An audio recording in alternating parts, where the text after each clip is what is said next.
Breakfast অথবা ডিনারের জন্য নুডলসটা অনেকেই বেছে নেন। তো সহজ রেসিপিতে ঝটপট করে নুডলস তৈরি করতে let's get cooking and welcome back to Dilshahara's world.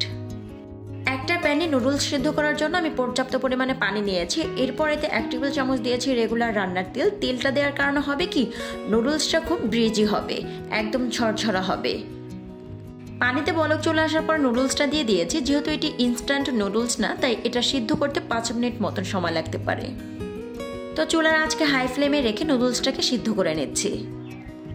নুডলসটা কিন্তু অলমোস্ট বয়েলড, প্রপারলি সিদ্ধ হয়ে গিয়েছে। এখন এই নুডলসটাকে একটি স্ট্রেনারে ঢেলে একবার ঠান্ডা পানি দিয়ে ধুয়ে পানি ঝরিয়ে নেব। একটা ফ্রাইং প্যানে প্রায় 4 টেবিল চামচের মতন রেগুলার রান্নার তেল নিয়েছি। এখানে আমি হাফ কাপ মতন পেঁয়াজ কুচি দিয়েছি। পেঁয়াজটাকে হালকা ঝলসে নিচ্ছি। এখানে আমি কয়েকটা টমেটোকে এভাবে ফালি করে নিয়েছি, চাইলে চাপড করে দিতে পারেন, যেমনটা চুজ করেন।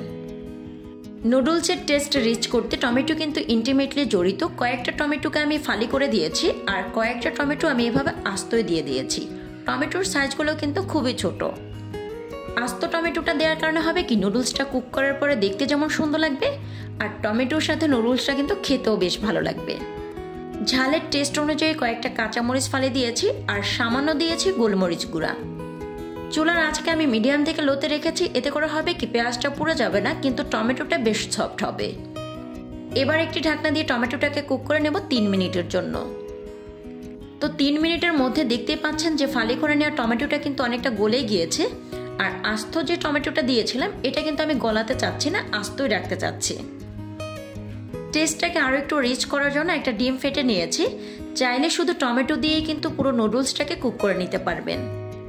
শুধু টমেটো দিয়ে এগলেস নুডলসটা খেতেও কিন্তু ভীষণ ভালো লাগে। তো এখন আগে থেকে পানি ঝরিয়ে রাখা নুডলসগুলোকে দিয়ে দিচ্ছি। নুডলসটা কতটা ঝরঝর হয়েছে দেখে নিশ্চয়ই বুঝতে পারছেন। তো এখন মশলার সাথে নুডলসটাকে একটু সময় নিয়ে কুক করে নিচ্ছি। নুডলস আর my favourite food, and I think আমার মতো অনেকেই আছেন যারা নুডলস ভীষণ ভীষণ পছন্দ করেন। ইন দ্য এন্ড যেটা করছি, নুডলসের সাথে থাকা মশলাটা দিয়ে আবারও নুডলসটাকে খুব ভালো করে নেড়ে চেড়ে নিচ্ছি।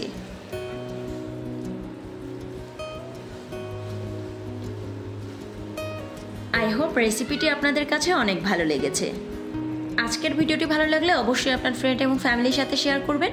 আপনারা দেখছিলেন দিলশাহারাজ ওয়ার্ল্ড।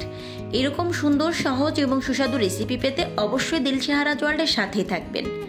ভিডিওটি ভালো লাগলে একটি লাইক করবেন এবং চ্যানেলটিতে সাবস্ক্রাইব করে পাশে থাকার আমন্ত্রণ করছি। আবারও দেখা হবে নতুন কোনো এপিসোড নিয়ে। ততক্ষণ পর্যন্ত ভালো থাকবেন, সুস্থ থাকবেন। আল্লাহ হাফেজ।